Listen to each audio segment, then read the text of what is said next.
এই শহরে 6 মাসের সম্পর্কটাও পূর্ণতা পায়, আবার 6 বছরের সম্পর্কেও ভাঙন হয়। তফাৎটা শুধু গুরুত্বের আর ভালোবাসা। খুব আপন আর কাছের মানুষগুলো যখন বদলে যায়, তখন তাদের বদলে যাওয়াটা স্বাভাবিক হলেও আমরা সেটা স্বাভাবিকভাবে নিতে পারি না, কারণ তাদের শূন্যতা প্রতিনিয়ত অনুভব হয়। যাকে ছাড়া 1 সেকেন্ডও চলতো না, তাকে ছাড়া এখন বছরের পর বছর কেটে যায়। সময়ের সাথে সাথে ভালোবাসা আর মায়াটাও নিজের মনে বন্দী হয়ে যায়। শুধু অভিযোগ আর অভিমানগুলো প্রতিনিয়ত তাড়া করে বেড়ায়। যে কখনো বোঝেনি আমার অভিমানের ভাষা, সে কি করে বুঝবে আমার ভালোবাসা? যে কখনো বুঝতেই পারেনি আমার অনুভূতি, সে কি করে জানবে প্রতিটি মুহূর্ত আমি শুধু তাকেই অনুভব করি?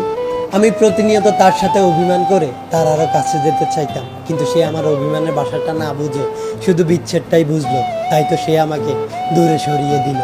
সত্যি দিন শেষে কেউ কারো নয়, যেটুকু ছিল কিছুটা প্রয়োজন আর বাকিটা অভিনয়। তাই একা বাঁচতে শিখতে হয়, নিজেকে গুরুত্ব দিতে হয়, নিজেকে ভালোবাসতে হয়, না হয় এই স্বার্থপর সমাজে বেঁচে থাকা দায়।